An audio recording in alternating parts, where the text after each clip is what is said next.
Сәлем қыздар, сіздермен трикотаж шалбардың лекаласының сызылу жолымен бөлісетін боламын. Мінекей қолымда көріп тұрғандарыңыздай кішірейтілген өлшемдегі сызғыш. Бұл лекаламен сіздер ер адамға да, әйел адамға да, балаға да өздеріңіз лекаласын сызып шалбар тігіп бере алатын боласыздар. Ең алдымен өлшем алудан бастаймыз. Бірінші бізге керекті өлшем обхват бедер. Яғни бөксе айналымын ең шығыңқы жерінен айналдырып осылайша түп-түзу өлшеп аламыз. Қарынды да ескеруді ұмытпаймыз. Ол менде 70, жарты өлшемі керек болады. 35 болды менде, сіздердікі өз өлшемдеріңіз әрине. Келесі керекті өлшем обхват талии, яғни бел айналымын өлшеп аламыз, және де оның да жарты өлшемін жазып қоямыз.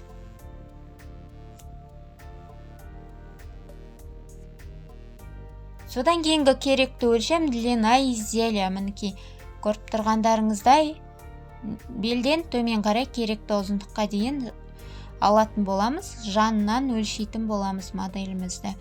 Содан кейінгі керекті өлшем ширина колена, яғни тізе айналымының өлшемі керек болады. Біз өзіміз қаншалықты кеңдікті қаласақ, сол өлшемді беретін боламыз.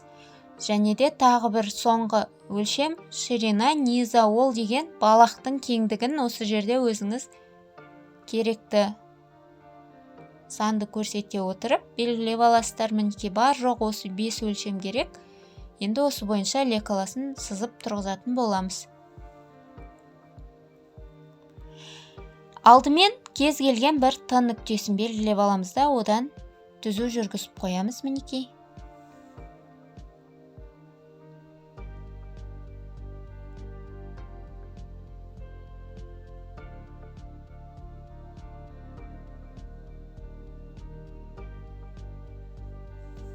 Т түзуін жүргізіп алдық. Енді Т нүктесінен төмен қарай Н нүктесін табатын боламыз, яғни низді табамыз. Н нүктесі тең болады длина изделияға. Ол менде 70 см, яғни Т-дан төмен қарай 70 см-ді белгілеп сызып аламыз да, оны Н деп Н әрпімен белгілейміз. Н нүктесінен Н түзуін жүргізіп қоямыз, Т-ға параллель қылдырып.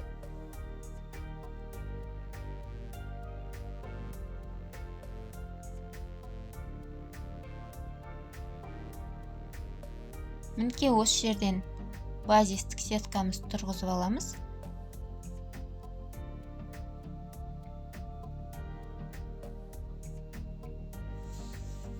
Шалбарымыз сыятындай алдыңғы және артқы бойы.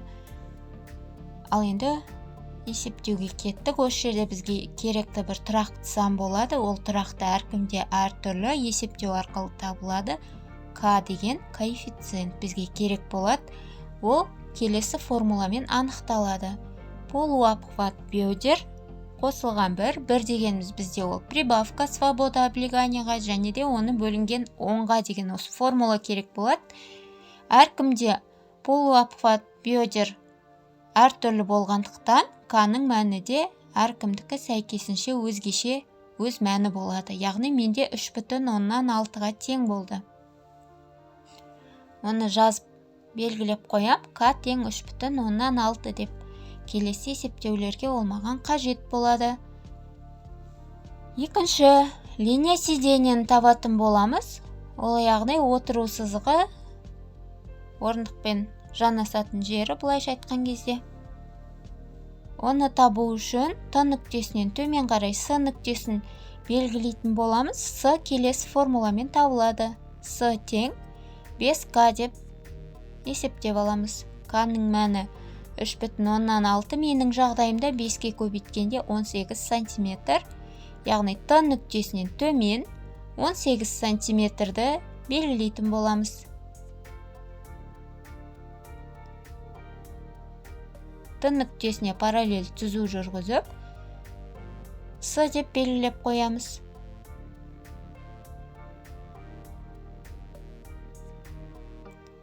Содан кейін үшінші керекті нәрсе бізге линия бедра, яғни бөксені табатын боламыз.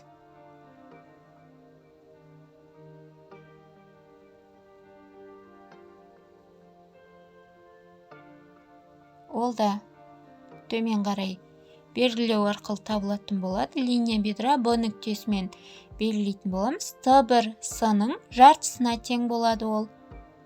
Т1С бөлінген 2 деген формуламен табамыз.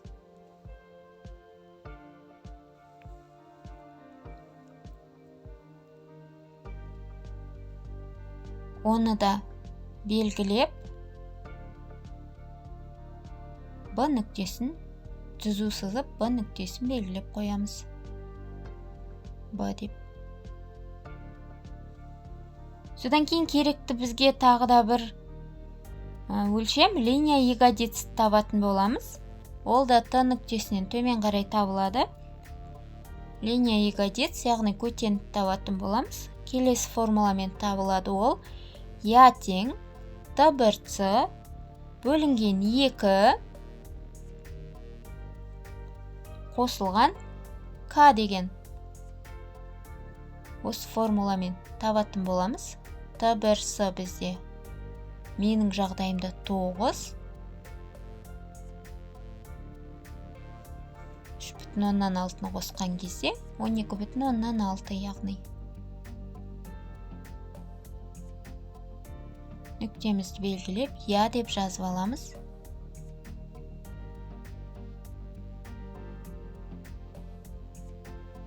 Мінекей, енді келесі қадам Т1 нүктесінен оңға және солға 5К өлшемді өлшеп белгілеп алатын боламыз.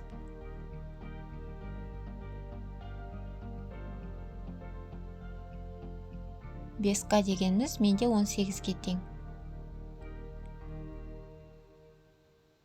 К 3,6, 5-ке көйтке 18 болады. Мінекей, оң жаққа да және сол жаққа да екі жақтан да 18 сантиметрді тауып белгілеп, төменге түзу жүргізіп, тік төртбұрыш жасап аламын осылайша.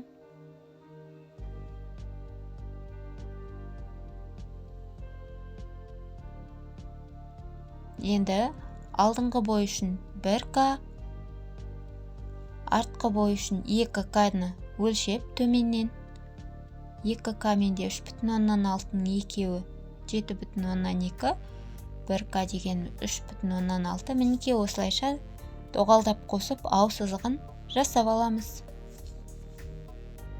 Мінекей ау сызығы табылды. Яғни мынау артқы бой болса, ана сол жақтағысы алдыңғы бой болады. Енді 1К мен С-ның ортасын тауып белгілейтін боламыз. Дәл солай артқы бой үшін де дәл ортасын тауып қоямыз. Содан кейін төменге түзу жүргізіп, осылайша долевая нитті анықтайтын боламыз. Бұл бізде долевая. Алдыңғы және артқы бойдың долеваясы.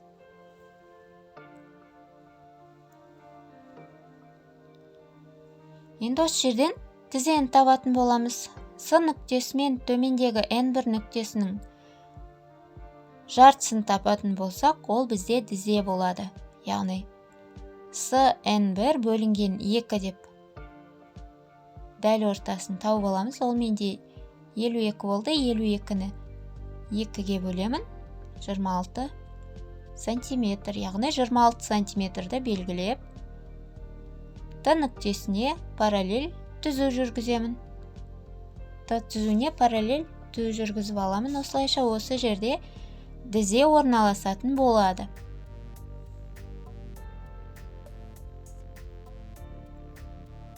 Енді осы жерде ширина коленаны тауып кетеміз.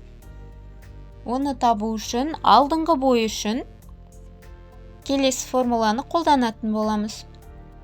Ширина колена бөлінген 2 азайтылған 1 бөлінген 2 деген формуланы қолданамыз. Менде ол 8,5-ке тең болды. Ширина колена 36, 36-тан 2-ге бөліп, 1-ді алып, тағы да 2-ге бөлгенде 8,5 артқы бойға болса, ширина колена бөлінген 2 қосылған 1 бөлінген 2 дәл алдыңғы бой сияқты, бірақ тек бұл жерде бірді қосатын боламыз, өйткені артқы жақ үлкендеу болады.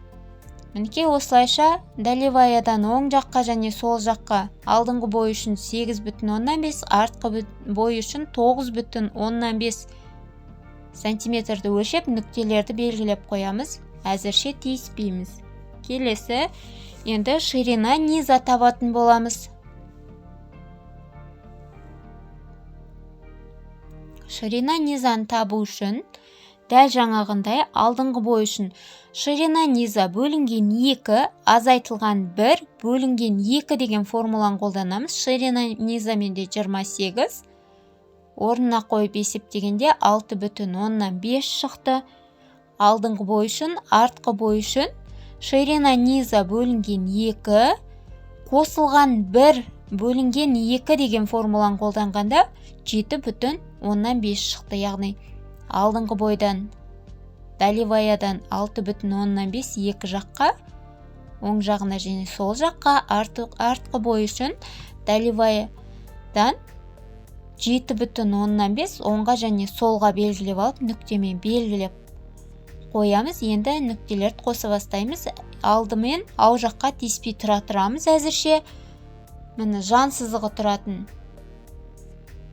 нүктелерді қосып, мінекей бір-бірімен қосып алдық. Артқы бойда да, алдыңғы бойда да ау сызығын тік-тік қосуға болмайды. Ішке қарай кішкене міне осылайша 1-1,5 сантиметрге кіре отырып, доғалдап осылай қосып жіберетін боламыз. Артқы бойда да дәл солай.